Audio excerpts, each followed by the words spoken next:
From Kansas State University, this is Agriculture Today. I'm Jeff Wickman. Coming up, our weekly look at the activity and trends taking place in the grain market. K-State grain market economist Dan O'Brien says 2 USDA reports will be released later this morning, and that the corn numbers may be lower than originally expected. K-State cropping system specialist Ignacio Ciampitti explains how the weather in June negatively impacted the development of the Kansas corn crop. Ignacio also has information on entering the 2020 Kansas Corn Yield Contest. We'll also have this week's Wheat Scoop, and K-State climatologist Mary Knapp talks about how long we can expect hot, dry conditions to last. It's all just ahead on Agriculture Today over the K-State Radio Network.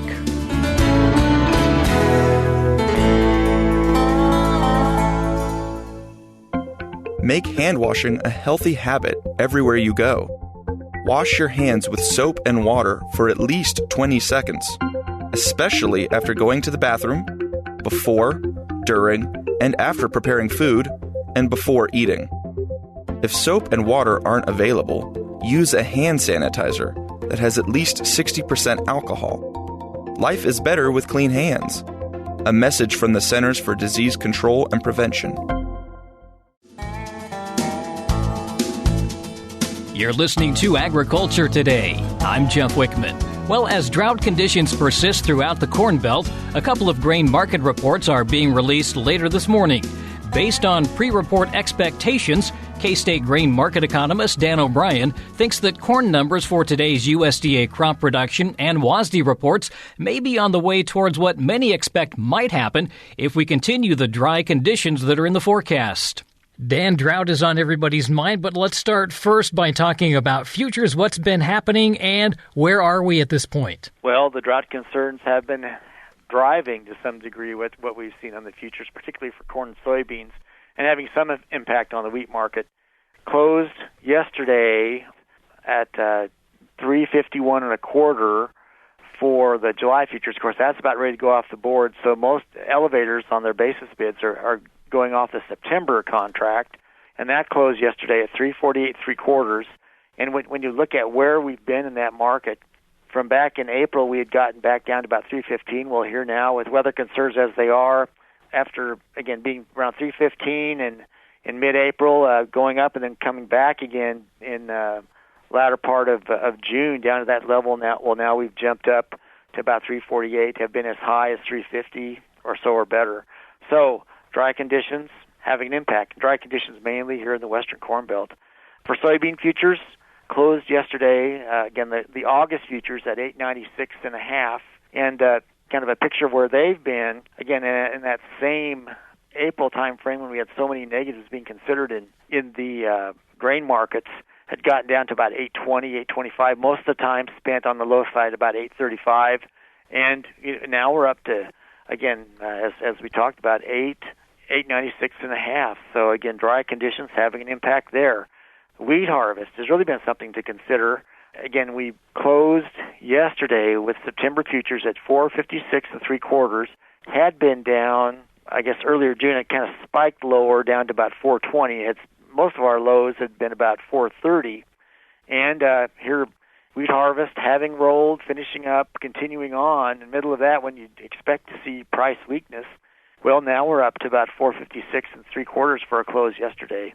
And on the high side, I'd gotten above $4.60 towards $4.65. So there's some reasons for that on the wheat. Generally, I think when you look at the quality estimates for the Kansas wheat crop being shown in the kind of the summary report that the U.S. Wheat Associates puts out, generally you're looking at for the percentage of the wheat harvest that they have recorded in their books, showing proteins about 11.2% protein, test weights about 62, 63. But in the coming reports that we'll be seeing, you would think that by the time they mix in some of the western Kansas samples that they have, and particularly northwest Kansas, that you'll see some sharply lower test weights, some sharply higher protein levels. Again, those two they're negatively correlated, that those things will come into play. On the U.S. side, beyond the borders of Kansas, reports of some pretty low test weight, situations over in Colorado for their hard red winter wheat crop, but in Nebraska as well. And in talking with our agronomists in the area, it's really kind of a streaky deal. It kind of depends on who caught a rain when. And again, since we didn't have overall tremendous rains blanketing the area, the streakiness and inconsistency of it, of how this year's basically May-June timeframe worked out, will have an impact on how the wheat crop farther out to the west has turned out. And, we hear of issues in north central Kansas, a lot of variability in yields, some variability in test weights, quality, all of that. So just a very interesting year, and not necessarily a consistently great, consistently poor, but just more of a consistently variable year in terms of quality of crops, yields, and all of that.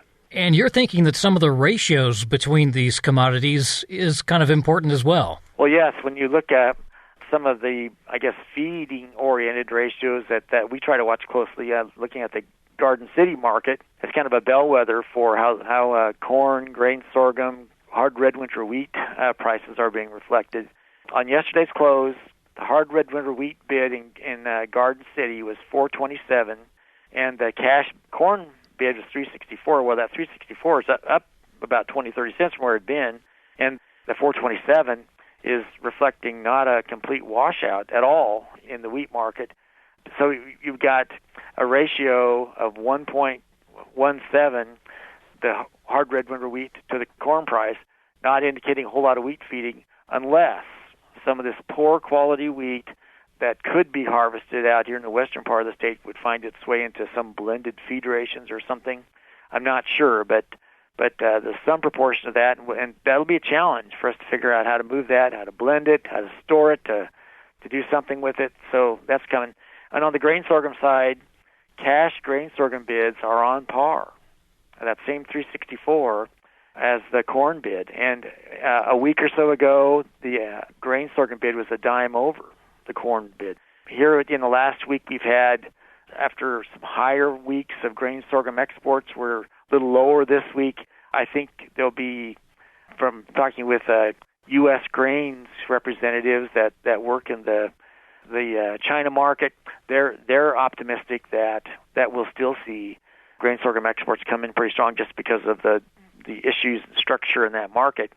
So up and down weeks in terms of grain sorghum exports and relative basis bids as elevators have the incentive or not to fill trains and start moving and make sure they keep grain sorghum moving. Kansas is not the only area that is hard hit by the drought right now. The Corn Belt's suffering as well. That's right. And Kansas, along with Oklahoma, Texas, parts of central and southwest Nebraska, up into the western half of South Dakota, North Dakota, Minnesota area from the central heading up towards Duluth, are all showing some dryness. Nebraska, and parts of Nebraska to the east are also showing that, I guess more the northeast to west central Iowa section of things. Some drought coming into play now over in kind of the eastern Indiana, western Ohio region, all showing that there are some drought conditions. In the coming week, anticipation is that we'll have an extremely hot week, at least in our neck of the woods. Forecasts are for minimum of 100-degree temperatures, and if that sustains like I think it's expected to for this coming week and then even on into the next, well, we're in a vulnerable time for crop development, particularly for corn. Get reports, as I understand, of that crop being a little bit ahead of time, be tasseling during some high heat. So I think the thing to watch, Jeff, will be what the futures do. So we're sitting right now for new crop Dees corn to 357. Again, for new crop corn futures. If we have this heat, what will we see in terms of support for those prices? Do we gain 10, 15, 20, 30 cents on that? And so stay tuned. It's going to be an interesting week. Soybeans also would be potentially affected by that. And again, so new crop November closed yesterday 901.5. Do we add to that one as well? Probably not quite as critical a time as for corn, but after last year's experiences, farmers got in early for soybean planting too. So to the degree that that we have high heat coming in and early crop development during either reproductive or close to reproductive stages for those two crops. Well, we'll just have to see what affect crop production prospects and how the grain futures markets will respond.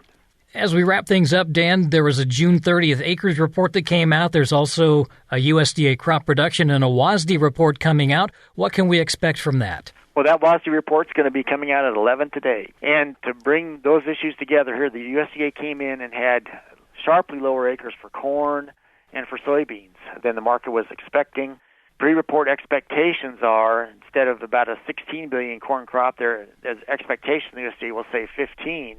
And I guess in so many words I'm stumbling around to say is that the USDA numbers that we'll see will be, I think they'll be on the way towards what people think might actually end up and happen if we get the dry conditions that are being expected. The first USDA in the field full survey with enumerated test samplers will be in the September heading towards the October reports. So it's going to take a while before we actually get out in the fields and have USDA confirming numbers as to what these crops are. So in the meantime, high temperatures, hot temperatures, potential for hot markets that could come in, hot weather markets will be based on a lot of groping to understand, kind of speculative possibility assessment.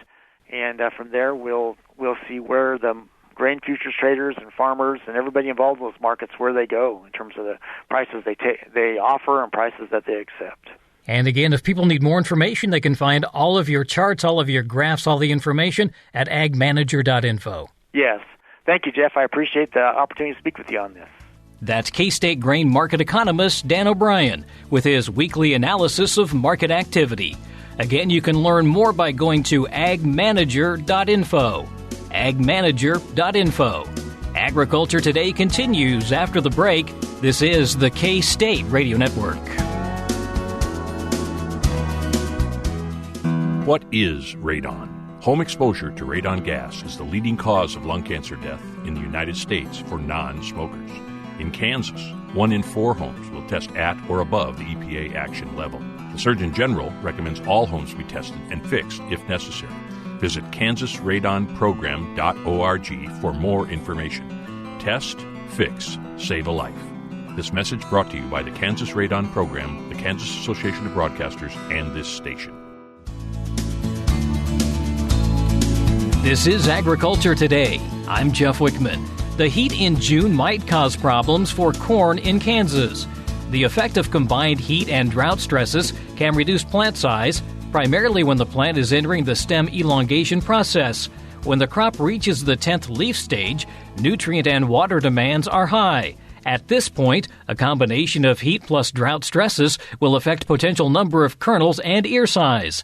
K-State Research and Extension Cropping System Specialist Ignacio Ciampitti says the hot days and warm nights are a real concern. June has been a month, if we consider in terms of temperatures, has been extremely on the warm side. If we take a look to the entire state of Kansas on the number of days with minimum temperatures above 70 degrees, we start seeing that if you look at the eastern side of the state, you immediately start seeing that eastern half, we have at least 4 to 8 days, depending on the counties, with minimum temperatures at least above 70 degrees. And the main challenge is, we're talking about even nighttime temperatures.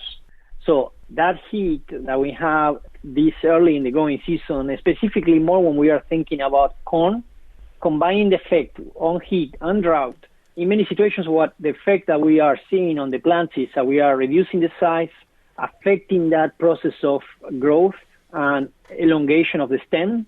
And in many situations, we were entering the last weeks of the month of June into what we call the high demand for nutrient and water. So we are at this point around 0.25 inches per day that the plant needs to sustain that water demand. So it's very high, and if you combine this with high heat, most of the challenges and effects are we be seeing very soon when we get to flowering, because most of the situations we will be seeing effects on kernel number, ear size. And as I mentioned before, I think that we need to highlight the effect of the nighttime temperature. one of the main issues that we face, specifically on the eastern part of the state, is that lower variation between day and night temperatures. The plant usually during the night, what it does is basically recover, and it usually recovers from the heat. And then if your temperatures during the night are extremely high, the plant has more challenges and is expending more energy on recovering from those high day temperatures. And that high night temperatures are basically not helping the plant to really fully recover. So that is one of the main effects. And then for sure, when heat is combined with drought, then you have the perfect storm. The last couple of weeks, we have seen some corn that was already showing leaf rolling. So the leaf rolling is specifically something that if you enter to the field and then you see that corn, all the leaves are rolling, that is a visual symptom of those plants are basically facing a challenge, and there is a limitation. In many cases, the limitation is a water-limited situation. So the plants basically what they do when they face this situation, they close. That's why we see that basically leaf rolling. And that means that if you see that those plants, when you enter to the field early in the morning, that means that those plants, they are not fixing any carbon, not growing during the rest of the day. So these are some of the challenges that we were affecting corn during the month of June. I think that we have seen some short corn in multiple parts of the state. One of the big issues, I think that is also when we're looking at the southeast.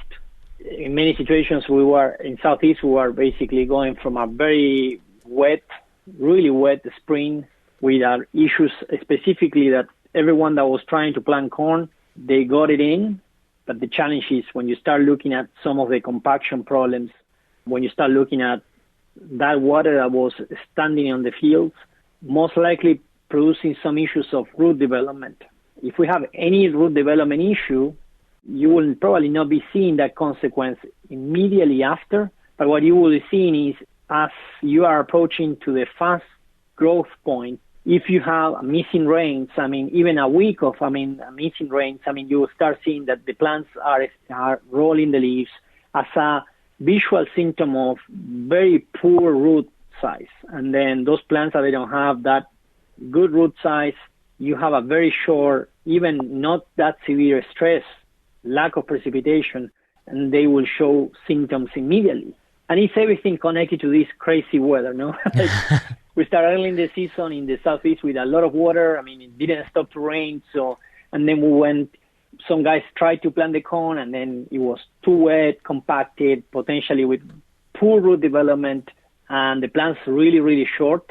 We have seen those plants that they have been very short, and then problems connected to root development. And then we moved to a situation that missing one or two rains, during the week, those plants that they have very poor root development, they show immediately the effect of that lack of root development. It's almost like growing a plant in a pot, and then you need to basically irrigate it continuously in order to make sure that they have access to water. And when you're missing just a very mild stress of lack of water and precipitation, those plants will be the first ones showing that problem. Is this going to make them more susceptible to disease as well? Yes. When you're looking at any consequence connected to unbalanced fertilization, no nutrient side, or even situations of, from the plant perspective of poor root development. Imagine that not only disease, but everything connected to even lodging. We have a situation that is called green snap that usually depends on high winds. So we are seeing more and more often, if you look at the last couple of weeks, storms that they usually come with high winds, and they are very convective, so they are very in just specific areas of the field, and then the rest of the field might not see the rain. So they are not just big systems, but they are just very specific systems. In those situations, and the plant is growing, and at this point, elongating the stems, those plants are extremely susceptible for high winds, and then you will see that the lack of a root development, it will be show on plants that they usually will tend to lodge. And then if you add to the combo potentially towards the end of the season, rainy conditions, then you will see more susceptibility to not only disease, I would say, disease and insects. So, the plant health is one of the main factors. And then if the plant is not healthy from the point of not having a good root system, then that plant is always more susceptible to any specific stress. Could be disease, could be insects. I think that now we'll be seeing some of the effects of what really happened and how well we planted the corn. And we'll be seeing some of the effects potentially on those systems. I mean, those plants that they have very poor root development with high winds. We will be seeing situations of plants lean on the field, and those ones that are not completely broken, they might be able to recover and to straight up. The ones that they are a little bit broken, I mean, the probability to recover is very small. But again, in many situations, this green snap is also connected to a weakness in the plant, and the weakness could come from planting on too wet or planting conditions that basically compaction affecting the root system. So I think that this is just another adding factor to the conditions that we have in June, or heat and temperature on the eastern part specifically. On the western side, I mean, one of the main issues that we're facing now is that we are still very dry, specifically on the southwest. And then it's getting to the point that we are already in the 12 leaves, 14 leaves, so we are getting really close, 2 or 3 weeks from flowering time. So we really need more timely rains.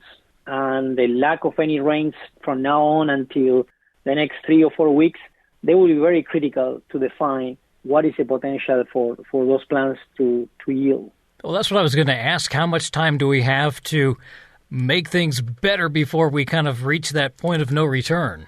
Well, I would say pollination is one of the points of no return. I mean, if we have a bad pollination, you can lose, and we have data, you can lose 50% of the yield if you have very high temperature, really lack of soil moisture, no rain, combined with no rain. So if you look at the eastern part of the state, we are already pollinating. If you look at the temperatures, we will be entering into a high temperature pattern. So for the eastern part of the state that is entering into pollination, we might see some things there. So when you go to the western part of the state, we're still a little bit behind. Some of the crop is in 12, 14 leaves, and we still have a couple of weeks until we get to flowering time. So, of course, as I mentioned before, even 2 weeks before flowering, we are still in a critical time. I mean, the plant is on a high demand take of nutrients and water, and everything that will happen around these weeks is critical for the potential yield. And I think that that's something to give us a reminder that the yield is not coming just in one day or coming in a week. Of course, an excellent pollination will give us some foundation because the plant will be able to set a good number of kernels. But if the conditions turn to be dry and hot in the weeks coming after pollination, we still can see a lot of abortion, kernel abortion. So I would say at least the next 4 or 5 weeks are critical to establish what will be the condition and the potential yield for corn for the rest of the growing season. That's K-State Research and Extension Cropping System Specialist Ignacio Ciampitti with a look at the impact that June's hot, dry weather could have on the state's corn crop. He says the K-State Mesonet website has a special page that tracks the current heat index. You can access that page at mesonet.ksu.edu. This is Agriculture Today. Hamburgers, roast, ribs, steak, or whatever you prefer. Beef, it's what's for dinner. Kansas cattle farmers produce 7.5 million head of cattle per year. It takes about 7 tablespoons of peanut butter to get the same amount of protein in 1 serving of lean beef. Support your local Kansas farmers and ranchers. Eat beef. This message was brought to you by the K-State Animal Sciences Leadership Academy participants. Welcome back, and thanks for joining us on Agriculture Today. For Eric Atkinson, I'm Jeff Wickman. In today's agricultural news, now that the corn is in the ground and growing, harvest in Kansas is really just around the corner. Corn producers in the state are encouraged to participate in the 2020 Kansas Corn Yield Contest before the combines begin to roll. Kansas Corn, in conjunction with K-State Research and Extension, will conduct the contest.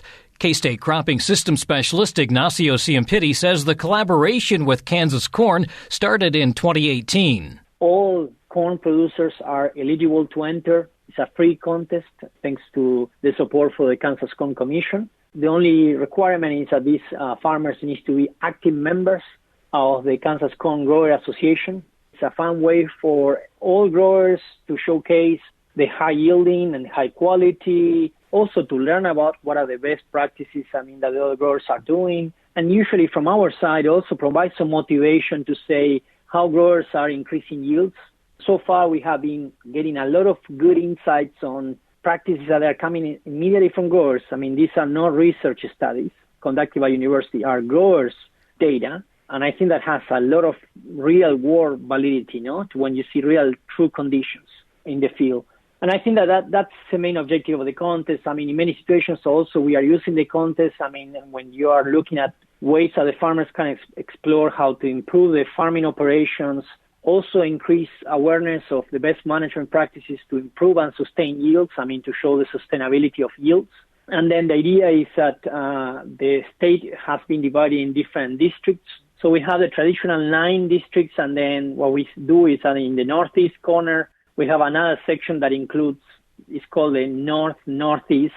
It's usually for the fields that are northeast of the Kansas Highway 73 in Brown, Doniphan, and Atchison counties. Because usually those growers have a specific type of environment that is very, very high yielding.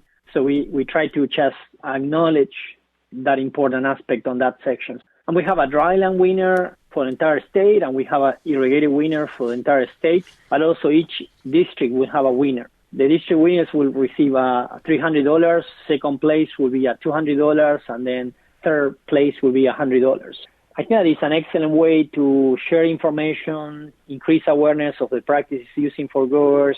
It's a nice way to get into the challenge. Most of the farmers are usually recognized on Kansas Corn Symposium. This is an event organized by Kansas Corn, and it's usually that symposium runs, this will be January 2021. The registration is very simple. It's a form and needs to be complete online, and the deadline for that form is August 31st.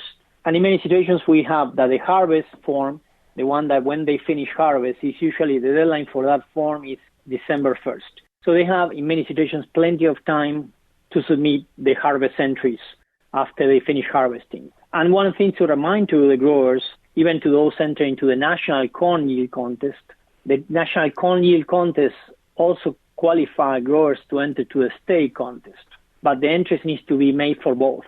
So if the grower has someone entering their fields for the national, ask to the agronomist, to the consultant working for you to make sure to enter that field also for the state contest. Okay, it's very simple, but there are 2 different contests, and I think that most likely you will have very high chances to be a winner on the state contest, and the national has more competition, more states across the U.S., but we want to see more and more farmers enter into the contest. So if you want to learn more about the rules and forms, how to register and send those forms, just go to the Kansas Corn, kscorn.com/yield. We hope for an excellent growing season to our corn farmers. We hope for many entries to make sure that this is also a contest that will help to create networking opportunities with our growers, and also it's a very fun contest for making sure that we learn more about how to improve our corn productivity across the state. That's K-State Cropping Systems Specialist Ignacio Ciampitti with information on this year's Kansas Corn Yield Contest.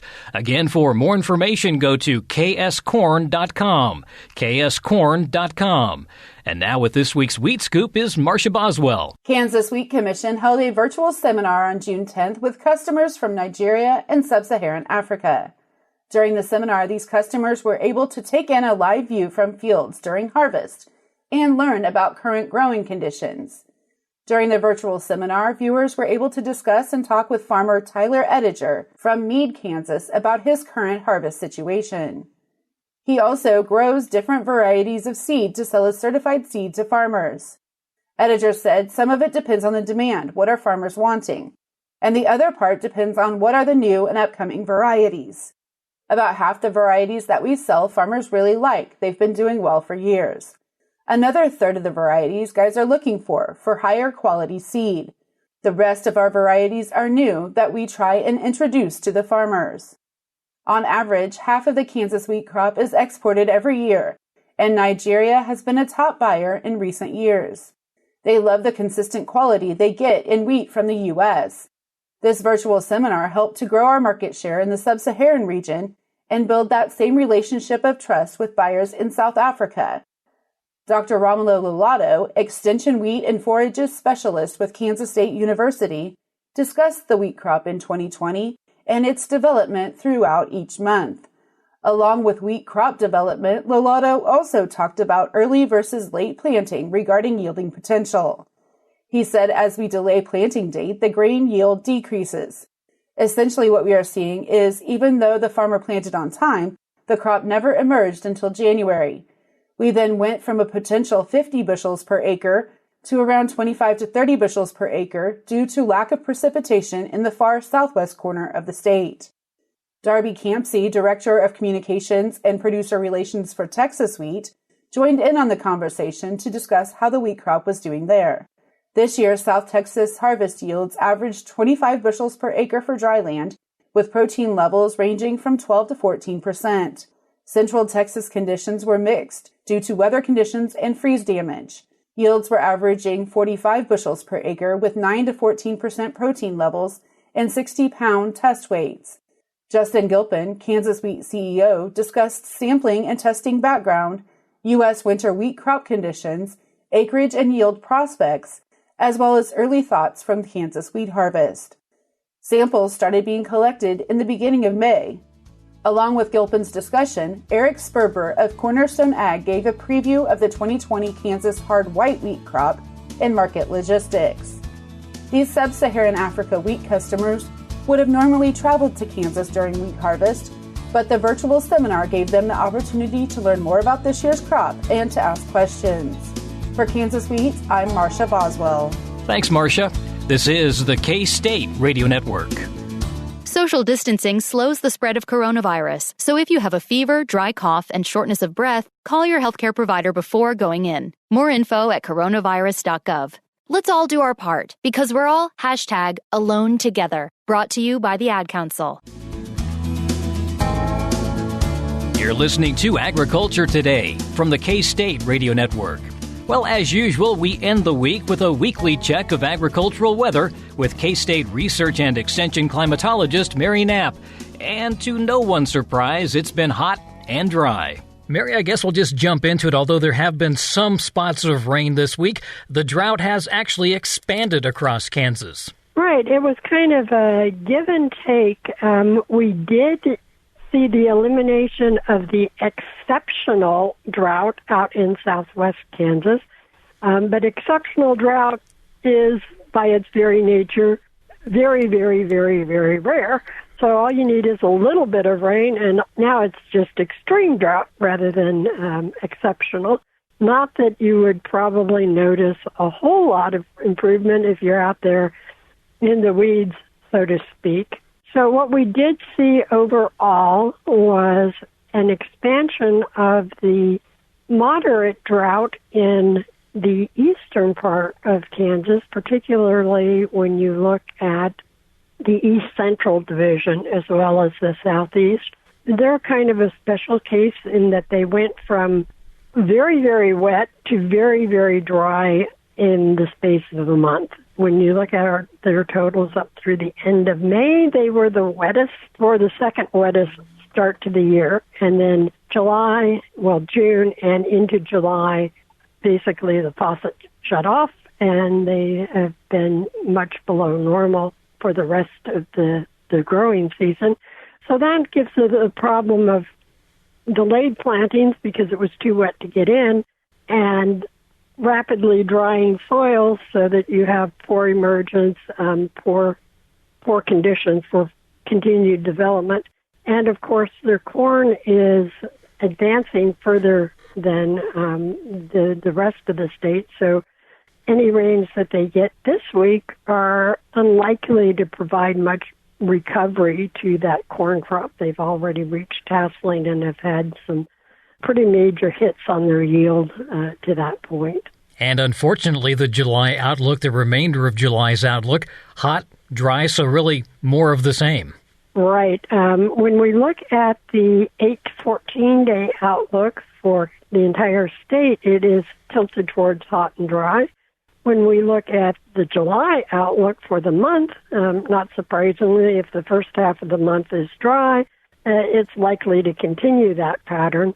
And one note is that when you look at the quantitative precip forecast, which looks at how much water might be squeezed out of any systems in the next week, the southeast is the only part of the state that is expected to get substantial moisture at all. They may see as much as 1.25 inches, which would still be slightly below what they would normally expect for the week. They'll take it, certainly better than nothing, but it's not going to make inroads on their deficits.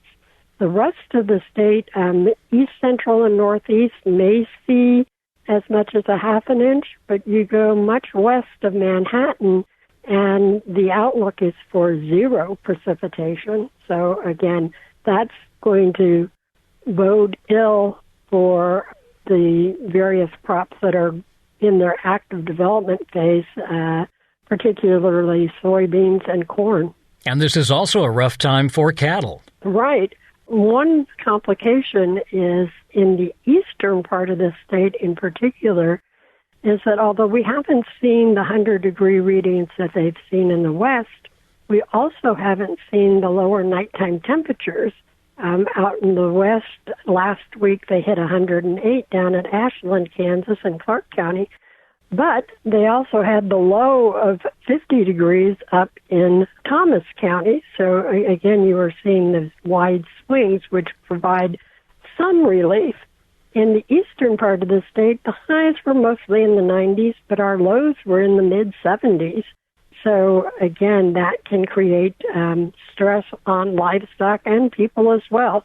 One thing producers can do is check out our tool on the Mesonet page, mesonet.ksu.edu, and click on the banner to go to the Animal Comfort Index. It'll show what the conditions currently are like, but it will also give you the opportunity to do a graph that shows how it's behaved over the last 7 days. And so you can see not only what are the peaks, just how oppressive has it been, but are we getting any recovery time at night? A couple of other tools as well, an inversion page and the heat index. Right. The inversion page is a particularly useful tool. Anybody that has to get out there and be spraying, you can look at that and see if you are in an inversion at the current time and kind of try and delay until that is removed. Drift is a constant problem when we are talking about applying pesticides, and this is one tool in your arsenal to help prevent that. As far as the heat index, that's something that will be of interest not only to our ag community, but also to the urbanites, just checking and see not only what is the thermometer reading right now, but what does it feel like, and take the precautions for those extreme heat values that we're expecting in the next week. We talked about that hot, dry outlook for July. What are we expecting for this weekend into next week? There are some chances for scattered precipitation, not particularly high. What we are likely to see is very spotty rain events as you move into next week. In the eastern part of the state, there is a slight chance for Saturday night to have some showers, and then again some chances start recurring on Tuesday night. Again, they're not going to be widespread. They're likely to be isolated, so one spot could get fairly nice rains and another area could miss out entirely. If we get it down into southwest Kansas, where the most severe drought is persisting, they have a 20% chance Sunday night and another 20% chance on Tuesday night.